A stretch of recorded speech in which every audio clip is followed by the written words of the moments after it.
తెలంగాణలో మహాన్యూస్ ఛానల్ కార్యాలయం మరియు వాహనాలపై బీఆర్ఎస్ నాయకులు దాడి చేసిన ఘటనపై తీవ్ర స్పందన వ్యక్తమవుతుంది.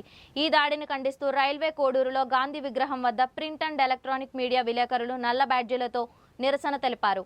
అంతేగాక జర్నలిస్టులకు రక్షణ కల్పించాలని, మీడియా సంస్థలపై దాడులకు పాల్పడే వారిపై కఠిన చర్యలు తీసుకోవాలని కోరుతూ తహసీల్దార్కు వినతి పత్రం అందజేశారు.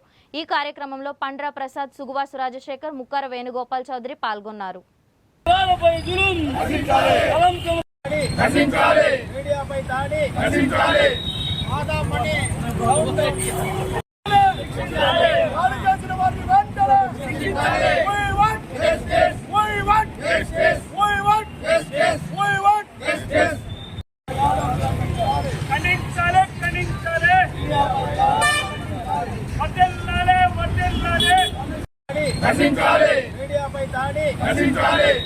ఆదామణి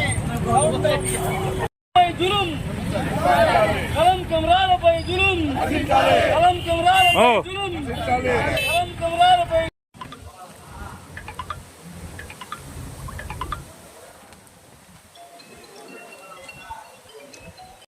ఇప్పుడు బయటపడుతుంది. మీరు కళ ఇన్ని రోజులు వాళ్ళని అంటానేమో, ఇప్పుడు బయటపడుతుంది. రాజకీయ నాయకులను అంటానేమో. మీడియాపై దాడులు అధికంగా జరుగుతున్నాయి. అందులో భాగంగా తెలంగాణలోని మహా టీవీ న్యూస్ స్టూడియోపై బీఆర్ఎస్ కార్యకర్తలు దాడులు చేసి సిబ్బందిని గాయపరచడమే కాకుండా కార్యాలయాన్ని ధ్వంసం చేశారు. అలాంటి వారిపై ప్రభుత్వం కఠిన చర్యలు తీసుకొని కేసులు నమోదు చేసి శిక్షించాలని, ఇలాంటి దాడులు భవిష్యత్తులో జరగకుండా ఉమ్మడి తెలుగు రాష్ట్రాల ప్రభుత్వాలు కఠిన నిర్ణయాలు తీసుకోవాలని, వారిని అరెస్ట్ చేయాలని, ప్రత్యేక చట్టాలు తీసుకొచ్చి మీడియాను రక్షించేందుకు చేయాలని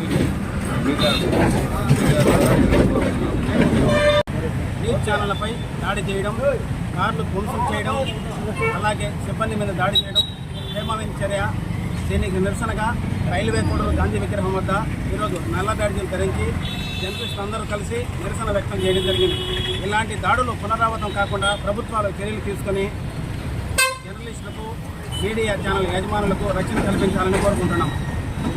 తెలంగాణ రాష్ట్రంలోని మహాన్యూస్ కార్యాలయంపై బీఆర్ఎస్ కార్యకర్తలు కార్లను, కార్యాలయంలోని ఫర్నిచర్ను ధ్వంసం చేశారు. సిబ్బందిపై కూడా దాడులు చేసేదానికి ప్రయత్నం చేశారు. రాష్ట్ర వ్యాప్తంగా ఈ దాడిని జర్నలిస్టులందరూ కూడా ఖండిస్తున్నారు.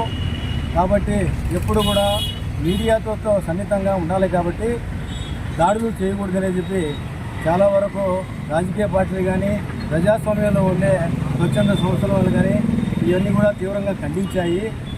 మీడియా పైన దాడి చేయడం, దారుణంగా వ్యవహరిస్తున్న తీరును చూస్తే ప్రభుత్వాలు కూడా నిశ్శబ్దంగా ఉన్నట్టు కనిపిస్తూ ఉన్నది. దీన్ని బట్టి మనం కూడా ఐక్యతను చాటుకోవాల్సిందిగా కోరుతున్నారు.